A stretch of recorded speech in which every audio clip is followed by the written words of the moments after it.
হয় আমি বটিয়ামাৰী বাগিচা চুবা সকলো ৰাইজে মিলি এইবেলি যি ভাগৱত পাঠৰ সামৰণি অনুষ্ঠান আৰু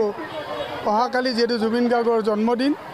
সেই উপলক্ষে আমি সকলো ৰাইজে আই মাতৃ ডেকা গাভৰু সকলোৱে বয়সস্থ সকলো আমি এটা সিদ্ধান্ত কৰিছোঁ যে আমি নাহৰৰ পুলি জুবিনৰ স্মৃতিত আমি ৰোপণ কৰিম আৰু আমাৰ এটাই দাবী তেখেতক অমৰ কৰি ৰখাত সকলো অসমবাসীৰ লগতে আমি যাতে আমাৰ বটিয়ামাৰী বাগিচা চুবা সমূহ ৰাইজে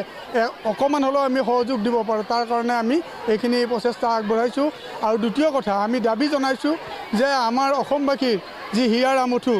অনাকাংক্ষিতভাৱে যি মৃত্যু হ'ল সেই মৃত্যুৰ তদন্ত অতি লেহেমীয়া হৈছে গতিকে আমি অনতিপলমে মুখ্যমন্ত্ৰীলৈ আমি দাবী জনাইছোঁ যাতে চৰকাৰে অতিপলমে আমাৰ ন্যায় দিয়ে তাৰ দাবীৰ উপলক্ষে আমি আজি প্ৰতিবাদ নহয় ঠিক আমি জুবিনৰ সোঁৱৰণত আজি আমি মায়াবিনী গীত পৰিৱেশন কৰিছোঁ আৰু অহাকালিও আমি জুবিনৰ সোঁৱৰণত আমি মানে কাৰ্যসূচী ৰূপায়ণ কৰিম আমতো জুবিন দাৰ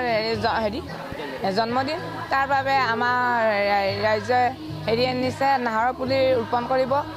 তেওঁৰ স্মৃতি হকে আৰু জুবিন দাই ন্যায় পাওক জুবিন দাৰ তাৰমানে আমি যেনেকুৱা তেওঁক শাস্তি দিছে আৰু বাকীবিলাক যিবিলাক তাৰমানে তেওঁৰ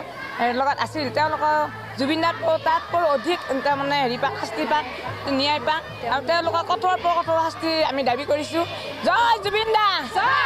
জয় জুবিন দা জাষ্টিক জুবিন দা জয় জাষ্টিক জুবিন দা জয়